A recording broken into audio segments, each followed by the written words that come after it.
Hari yang ditunggu-tunggu adalah kesaksian Powell. Kali ini akan berhadapan dengan dua event, yaitu di hari Rabu berhadapan dengan Dewan tentunya di Capitol Hill, dan hari kedua akan berhadapan dengan Senat di tempat yang sama.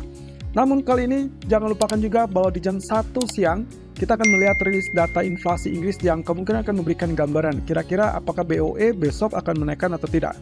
Tapi saya ragu itu akan merubah keputusan BOE karena diperkirakan 100% BOE sudah hampir dipastikan akan menaikkan 25 basis point.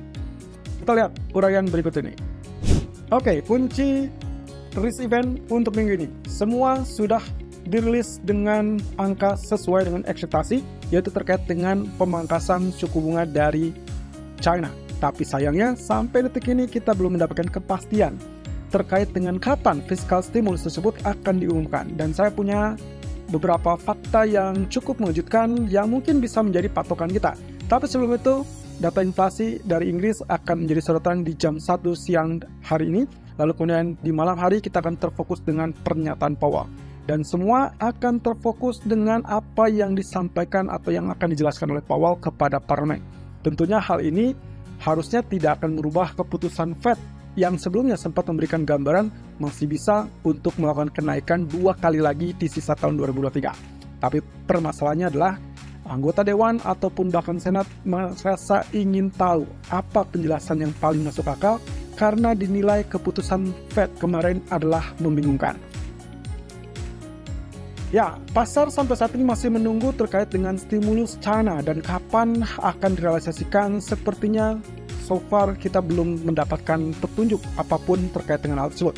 Tapi kalau kita berdasarkan kepada histori tentang stimulus China di era 2016 sampai 2021, saya mendapatkan 4 data penting di sini. Yang pertama, di dalam sepanjang tahunnya mereka akan selalu mengumumkan stimulus dan disesuaikan dengan keperluan ataupun kebutuhan dan juga tergantung sikon ataupun kondisi ekonominya. Nah, biasanya dalam awal tahun mereka akan mengumumkan kebijakan awal tahun dan itu dilakukan selama Kongres Tahunan Rakyat Nasional atau yang kita kenal dengan NPC. Dan itu biasa dilakukan di bulan Maret. So, itu mungkin tidak akan menjadi pegangan karena kita sudah berada di bulan Juni. Yang kedua adalah inisiatif infrastruktur dan juga investasi yang ternyata selalu diumumkan ataupun dilakukan di paruh kedua tahun berjalan. Dan itu berarti merujuk kepada bulan Juni sampai September. Dan sekarang kita berada di minggu ketiga atau mungkin minggu keempat untuk bulan Juni. Nah, mungkin inilah yang akan menjadi patokan bagi para investor. Apakah pemerintah China bisa segera merilis pengumuman tersebut? Tapi kalau tidak, mungkin kita harus sabar menanti sampai setidaknya di akhir bulan Juni. Atau bahkan paling cepat adalah bulan Juli. Nah, kemudian yang ketiga adalah terkait dengan tanggapan COVID-19. Ini adalah yang dilakukan di tahun 2020 dan kita sudah tahu bersama bahwa stimulus tersebut dikucurkan bersama secara global untuk mengatasi pandemi COVID-19. Nah, yang keempat yang tak kalah penting adalah adanya penyesuaian pertengahan tahun dan juga akhir kuartal. Ya, ini biasanya ditujukan untuk menyempurnakan implementasi kebijakan yang ada atau bahkan bisa saja menanggapi perubahan kondisi ataupun prioritas ekonomi. Dan sepertinya lagi-lagi poin kedua dan poin keempat inilah yang akan menjadi pegangan ataupun rujukan bagi para investor jika memang mengharapkan paket stimulus fiskal yang akan diumumkan oleh pemerintah China.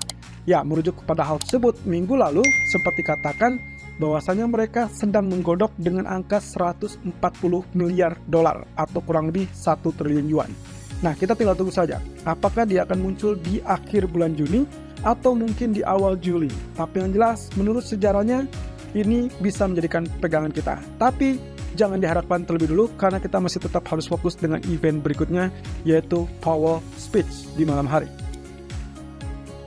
Ya, terkait dengan hal tersebut, China dikatakan memiliki masalah yang cukup serius menurut Stephen Roach. Beliau adalah ekonom senior dari Yale University dan menurutnya yang paling bermasalah adalah terkait dengan demografis yang sudah kuno atau yang sudah tua. Lalu kemudian berikutnya adalah masalah produktivitas. Kita tahu bahwasannya China lebih banyak kategorinya yang berumur lebih tua daripada yang muda. Nah, kemudian yang tak kalah menjadi sorotan adalah terkait dengan konfliknya yang selalu berkepanjangan atau sampai saat ini belum juga tuntas dengan Amerika. Dan yang keempat, tentunya arah negara ini ternyata lebih didominasi oleh ideologi ketimbang oleh pembentukan harga pasar. Jadi apa yang akan dilakukan oleh China sepertinya dinilai tidak akan berhasil, terutama kalau dikaitkan dengan masalah stimulus. Stimulus tidak akan berhasil untuk menopang ekonomi jangka panjang.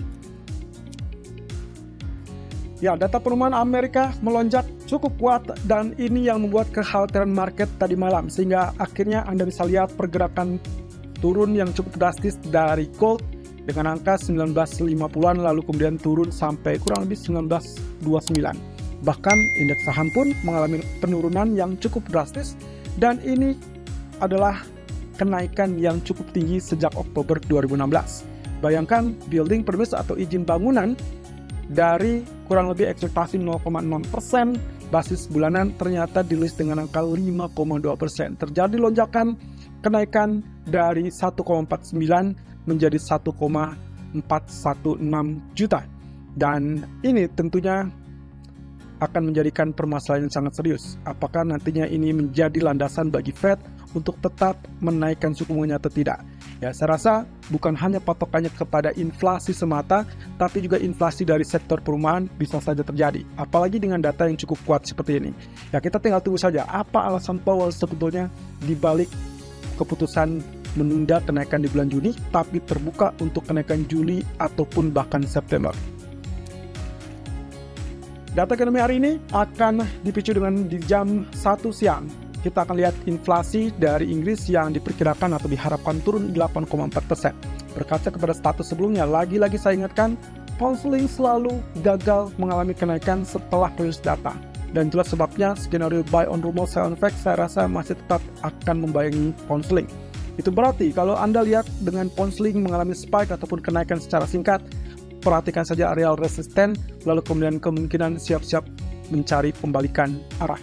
Dan kalau misalkan ternyata inflasi ini ternyata turun di angka 8,4 atau katakanlah 8,2%, atau bahkan naik di angka 8,8%, sepertinya kita tidak akan mendapatkan apapun yang terjadi besok saat keputusan BOE, kecuali kalau kita mendapatkan kemungkinannya data inflasi yang sangat tinggi alias atau bahkan di atas 9%, atau bahkan kalau turun sampai di bawah 8%, tapi rasa-rasanya belum ada data signifikan yang menunjukkan hal tersebut bisa terjadi. Jadi kemungkinan kenaikan 25 basis point dari BOE besok sudah sepenuhnya dihargai atau sudah diantisipasi. Kemudian nanti malam kita akan memperhatikan dari kurang lebih testimoni dari seorang ketua Jerome Powell.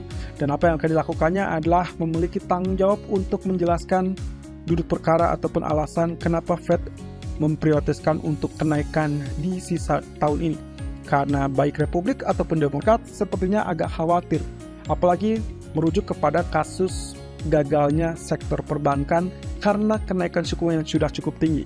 Jadi kalau misalkan ada 2 kali kenaikan lagi, maka yang dikhawatirkan adalah kondisi ekonomi yang tidak akan stabil.